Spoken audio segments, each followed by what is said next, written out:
I decided to talk about Mexican Americans, and the task was to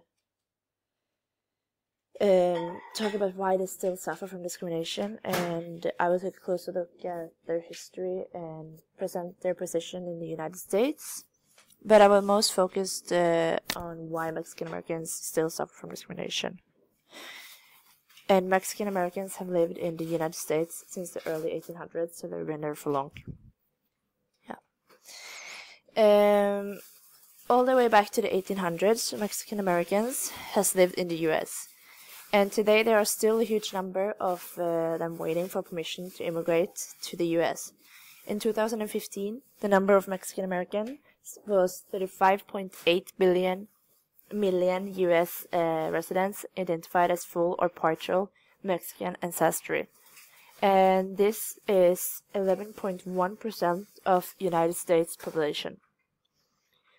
And we can say that the most Mexican Americans in the United States, the states will be California and Texas.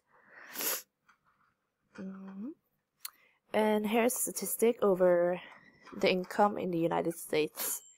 So in 2010, the median annual personal earnings for Mexican ages 16 and older were $20,000, the same as for US Hispanics in total. $20,000 is not a huge high number, but Mexican Americans are one of the most economically disadvantaged groups in the United States.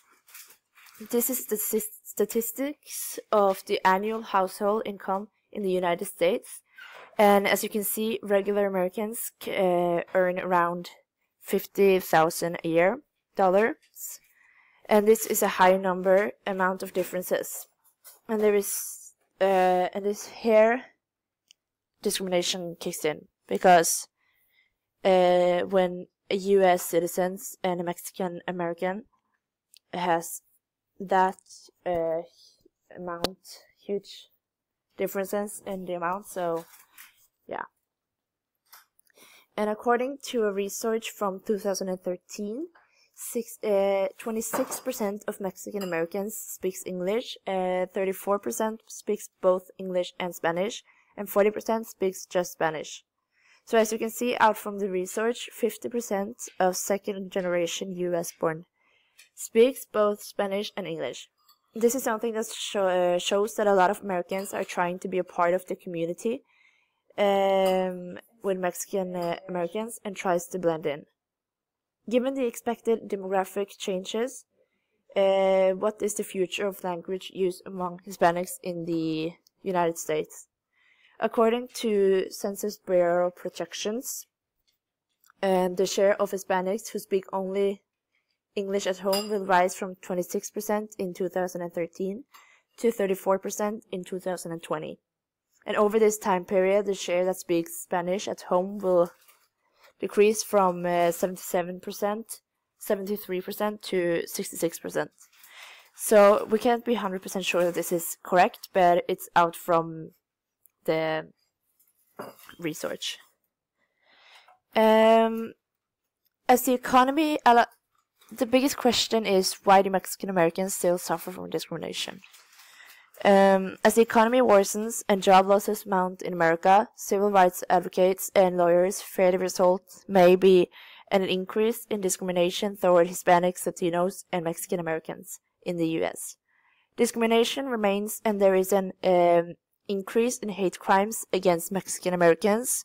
As one of the perceived symbols of that discrimination, the U.S.-Mexican border fence nears completion.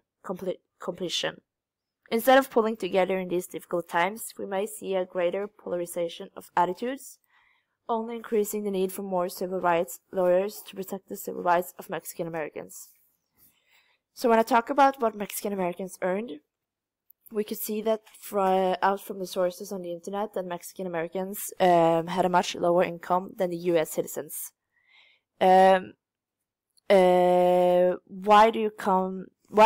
they come in this position? When they legally immigrate to America and get a U.S. citizenship, they have the exact same rights for a profitable job and the same salary income as a US-born citizen, and that is what civil rights advocates and lawyers are trying to help Mexican Americans to do.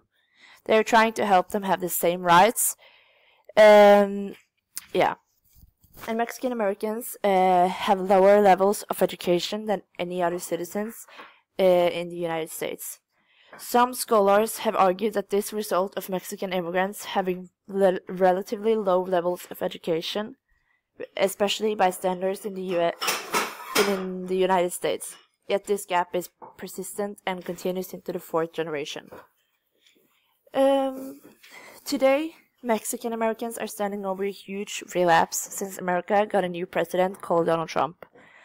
Earlier, he has said that Mexican immigrants are the most unwanted people and called them things like criminals, drug dealers, and rapists. That the man who called innocent people by these words are the new president of the United States is pretty crazy. In August, he issued a 6-page immigration plan called Immigration Reform That Will Make America Great Again, where he's saying that the leaders of Mexico had been taking advantage of the United States, using illegal immigration to export the crime and poverty into their own country. And Trump is demanding that Mexico is paying for the wall to run the length of 2,000-mile border. He's also trying to get rid of the constitutional right to birthright citizenship. If he gets what he wants, there will be 11 million undocumented Mexican immigrants forced to go back to Mexico, where they have nowhere to live, and there will also be an increase in discrimination towards Mexican Americans. Mexican Americans have been through many decades of discrimination, where they have fewer rights, low income, looked down upon by the society, etc. Today they have more rights, higher income, and are fitting into the society better. But there is still not good enough. There is still discrimination in the US, and how to stop discrimination is a good question, because there is a lot to change. People's attitude, education and rights, and so on. I don't know if the discrimination will decrease while Donald Trump is president. Therefore, there will be more decades with discrimination. So it's discrimination is a very difficult theme. And this is the sources I've used. So yeah.